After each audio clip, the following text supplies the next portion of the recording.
Good morning students. Today I will teach to you a new chapter of chapter 6, lines and angles. Okay. So here are several points in this chapters. First, line segment. Line segment have a line which have a two end point is called a line segment. Here AB is a line segment. Okay. AB is a line. Now students next, उससे पहले हम line को बता दें कि line होता है the line have no end point and its extend both side infinitely. ठीक है, तो अब आता है ray. Ray a line which have a one end point is known as a ray. Okay, a line which have a one end point is known as a ray and a ray at its end point is known as a vertex. Okay, so it is a vertex. Now students, here A is called a vertex. A is called a vertex. Okay, where ray is starting, this point is known as a vertex. And next collinear point क्या है? Third point is a vertex हो गया। इसके बाद fourth collinear points. Collinear point. Okay, collinear point क्या है? Collinear point जो होता है कि three or more points which lie on the line. ठीक है, three or more points which are lie on a line is called a collinear points. This is 3 points A, B and C. 3 points A, B, C which are lie on this line is known as a collinear points. And fourth, non-collinear points. What is a non-collinear points? तो non-collinear points जो होता है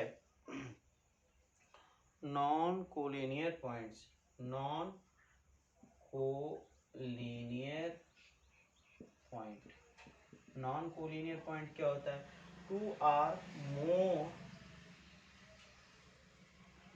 lines which are not lie on a line. जैसे मैंने ये एक line draw कर दिया और ये लाइन जो है, ठीक है, लाइन जो है जो कि ये एक लाइन पर स्थित नहीं है, उसको क्या कहेंगे?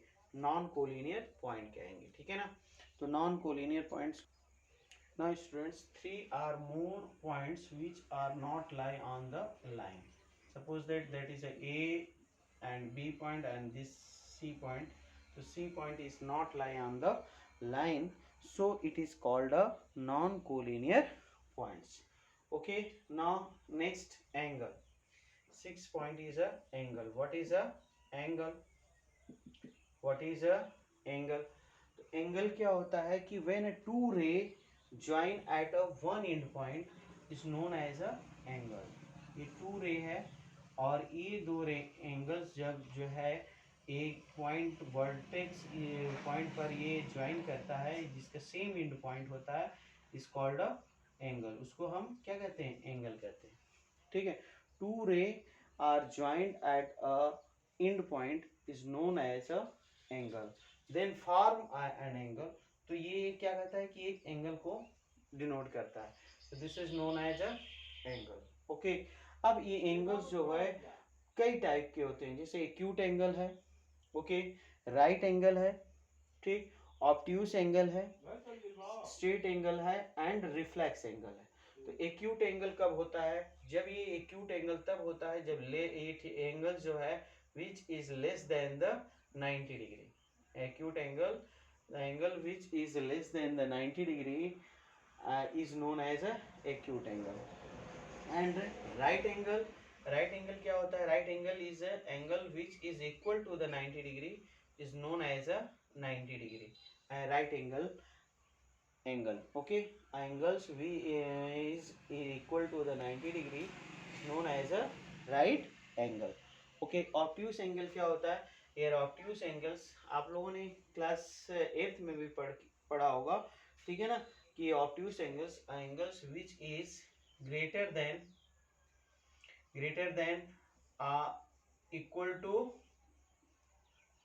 90 degree, okay, and less than the 180 degree, okay, and less than 180 degree, then it is known as a obtuse angle. ठीक है, अब देखिए एक्यूट एंगल का ये एग्जांपल था, और राइट एंगल का एग्जांपल क्या है, ये 90 डिग्री, ये राइट एंगल का एग्जांपल है, ठीक है ना, और that is a right angle, right angle, okay, और ऑब्ट्यूस एंगल का एग्जांपल्स है जो कि मोर देन 180 डिग्री है, ठीक है, यहाँ पर ये थीटा की वैल्यू 90 डिग्री हो जाती है, और यहाँ पर थीटा की एंगल जो होता है greater than, less than 180 degree and greater than the right angle, okay, greater than the right angles, तो this is known as a obtuse angle, इसको क्या कहेंगे, ऑब्ट्यूस एंगल कहेंगे, ठीक है, this is known as a obtuse angle, okay,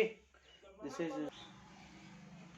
a straight angles, in straight angles theta is equal to 180 degree, okay, तो ये एक स्ट्रेट एंगल है और इसका एंगल जो है 180 डिग्री है, तो इसको हम क्या कहेंगे, this is a straight angle, okay, this is known as a straight angle, straight angle, okay, angles which is equal to the 180 degree, then it is known as a straight angles, okay, so now next जो है reflexive, now students reflex angle क्या होता है, reflex angle is angle which are greater than the 180 degree and less than the 360 degree is known as a reflex angle, उसको जो है हम क्या कहते हैं, reflex angle कहते हैं, ठीक है, तो इस तरह से ये एंगल्स के टाइप थे कि जो है इतने टाइप्स के एंगल्स होते हैं, इसको मैंने डिफाइन किया। अब आपका आता है कम्प्लीमेंट्री एंगल्स। ये कम्प्लीमेंट्री एंगल्स जो होता है, दो एंगल्स का पेयर होता है, अगर इसका सम कम्प्लीमेंट्री एंगल्स में कम्प्लीमेंट्री एंगल्स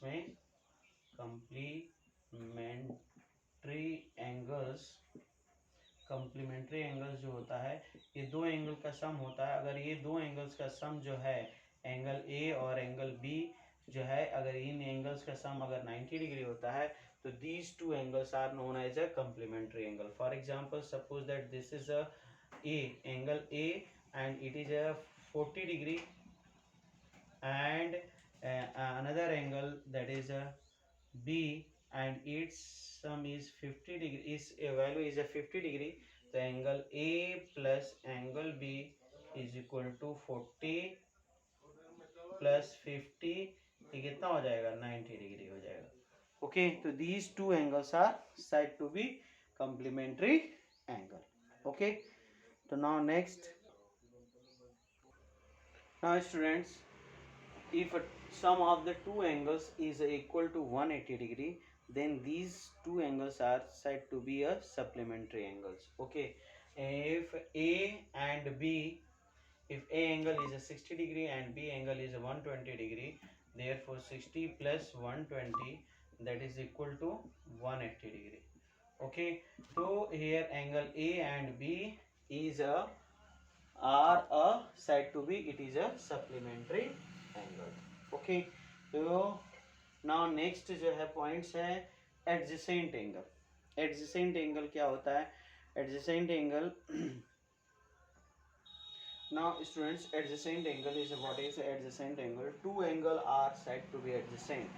दो एंगल को हम एडजेसेंट कब कहेंगे, ये एंगल है और ये एंगल है, इन दोनों एंगल्स को हम एडजेसेंट कब कहेंगे, if they have common vertex, अगर ये कॉमन वर्टेक्स रखता है, क्या क्या रखता है, कॉमन वर्टेक्स रखता है, ठीक है, they have a common vertex and common arm, this is known as a common arm हो गया, ये कॉमन है दोनों में, common arm, they have a common arm and their non common arms, ये जो नॉन कॉमन आर्म्स हैं, there are opposite of the different side of the common arm, opposite side के जो है दोनों साइड में, ठीक है ना, दोनों डिफरेंट साइड में, opposite side of the common arms, तो then it is known as a adjacent angle. Okay, now next है linear pair, linear pair angle, linear pair angle. Okay, linear pair angle क्या होता है, linear pair angle Now next linear pair. Now students, linear pair is a two adjacent angles, okay, which sum of the two angles is a 180 degree and its non common arms जो होते हैं, ये common arm है, there are form a straight line, okay. Non common arm जो होता है वो form करता है क्या, स्ट्रेट एंगल को फॉर्म करता है, ठीक है। तो this is known as a linear pair angles, okay. Next है vertically opposite angle, vertically opposite angle, opposite angle, vertically opposite angles क्या होते हैं भाई, two straight lines, two straight line intersect each other, then a vertically opposite angle are formed and which are equal to each other, okay, and which are equal to each other, और ये जो होता है ये एक दूसरे के क्या होता है, अपोजिट होता है, ठीक है। ये एंगल इस एंगल के इक्वल होता है और एंगल ये जो है वो इस एंगल के इक्वल होता है। Suppose that this is x, तो y x is equal to y and जो है ये a जो है वो b के इक्वल होता है, a is equal to b, ये दोनों एंगल जो है आपस में इक्वल होते हैं, ओके।